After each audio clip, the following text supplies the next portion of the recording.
Acte 5. Mais un certain Anania, avec sa femme Saphira, vendit aussi une propriété, et en accord avec elle, mit de côté une partie de l'argent de la vente, apporta le reste aux apôtres et le leur remit.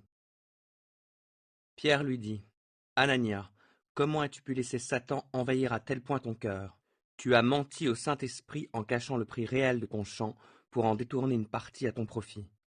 N'étais-tu pas libre de garder ta propriété? Ou même, après l'avoir vendue, ne pouvais-tu pas faire de ton argent ce que tu voulais? Comment as-tu pu décider en toi-même de commettre une telle action? Ce n'est pas à des hommes que tu as menti, mais à Dieu. À ces mots, Anania tomba raide mort. Tous ceux qui l'apprirent furent remplis d'une grande crainte. Des jeunes gens vinrent envelopper le corps, puis l'emportèrent pour l'enterrer. Environ 3 heures plus tard, la femme d'Anania entra sans savoir ce qui s'était passé. Pierre lui demanda, dis-moi, est-ce bien à ce prix-là que vous avez vendu votre champ? Oui, répondit-elle, c'est bien à ce prix. Alors Pierre lui dit, comment avez-vous pu vous concerter pour provoquer ainsi l'Esprit du Seigneur? Écoute, ceux qui viennent d'enterrer ton mari sont devant la porte, et ils vont t'emporter toi aussi. Au même instant, elle tomba inanimée aux pieds de Pierre. Les jeunes gens qui rentraient la trouvèrent morte. Ils l'emportèrent et l'enterrèrent aux côtés de son mari. Cet événement inspira une grande crainte à toute l'Église, ainsi qu'à tous ceux qui en entendirent parler. Les apôtres accomplissaient beaucoup de signes miraculeux et de prodiges parmi le peuple. Tous les croyants avaient l'habitude de se rassembler dans la cour du temple, sous la galerie de Salomon. Personne d'autre n'osait se joindre à eux, mais le peuple tout entier les tenait en haute estime.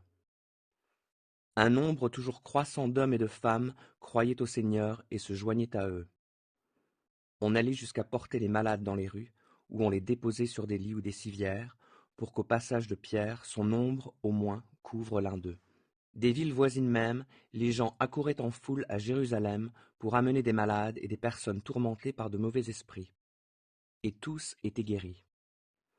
Alors, poussé par la jalousie, le grand prêtre et tout son entourage, c'est-à-dire ceux qui appartenaient au parti des Sadducéens, décidèrent d'intervenir. Ils firent arrêter les apôtres et les firent incarcérer dans la prison publique. Mais pendant la nuit, un ange du Seigneur vint ouvrir les portes de la prison, et, après avoir fait sortir les apôtres, il leur dit, « Allez au temple, et là, proclamez au peuple tout le message de la vie nouvelle. » Les apôtres obéirent. Dès l'aube, ils se rendirent dans la cour du temple et se mirent à enseigner. De son côté, le grand prêtre arriva avec son entourage, et ils convoquèrent le grand conseil et toute l'assemblée des responsables du peuple d'Israël. Ils ordonnèrent d'aller chercher les apôtres à la prison et de les amener. Les gardes s'y rendirent, mais ils ne les trouvèrent pas dans le cachot. À leur retour, ils firent leur rapport. Nous avons trouvé la prison soigneusement fermée. Les sentinelles étaient à leur poste, devant les portes, mais quand nous avons ouvert le cachot, nous n'y avons trouvé personne. Cette nouvelle plongea le chef de la police du temple et les chefs des prêtres dans une grande perplexité. Ils se demandaient ce qui avait bien pu se passer. Là-dessus, quelqu'un vint leur annoncer. Les hommes que vous avez fait mettre en prison se tiennent dans la cour du temple, et ils enseignent le peuple. Aussitôt, le chef de la police du temple s'y rendit avec un détachement de garde, et ils ramenèrent les apôtres, mais avec ménagement, car ils avaient peur de se faire lapider par le peuple.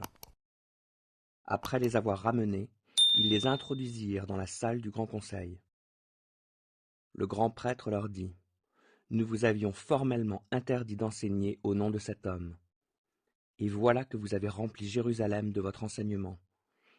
Et vous voulez nous rendre responsables de la mort de cet homme. » Mais Pierre et les apôtres répondirent, « Il faut obéir à Dieu plutôt qu'aux hommes. Le Dieu de nos ancêtres a ressuscité ce Jésus que vous avez mis à mort en le clouant sur le bois.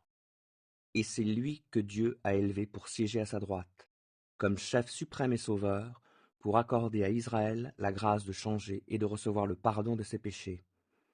Et nous sommes les témoins de ces événements, avec le Saint-Esprit que Dieu a donné à ceux qui lui obéissent. » Ces paroles ne firent qu'exaspérer les membres du grand conseil, et ils voulaient faire mourir les apôtres.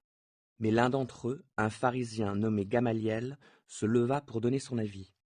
C'était un éminent enseignant de la loi, estimé de tout le peuple. Il demanda que l'on fasse sortir un instant les apôtres, puis il dit: Israélites, faites bien attention à ce que vous allez faire avec ces hommes. Rappelez-vous, il y a quelque temps, on a vu paraître un certain Teudas qui se donnait pour un personnage important. Il a entraîné quelque 400 hommes à sa suite. Or, il a été tué, et tous ceux qui s'étaient ralliés à lui furent dispersés, et l'on n'en entendit plus parler. Après lui, à l'époque du recensement, Judas de Galilée a fait son apparition. Lui aussi a attiré à lui bien des gens. Il a péri à son tour, et tous ses partisans furent mis en déroute. À présent donc, voici mon avis.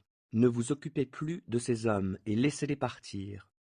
De deux choses l'une, ou bien leur projet et leur œuvre viennent des hommes, et dans ce cas leur mouvement disparaîtra, ou bien il vient de Dieu, et alors vous ne pourrez pas le détruire. Ne prenez pas le risque de lutter contre Dieu. Le conseil se rangea à son avis. Ils rappelèrent les apôtres, les firent battre et leur défendirent de parler au nom de Jésus. Après quoi, ils les relâchèrent.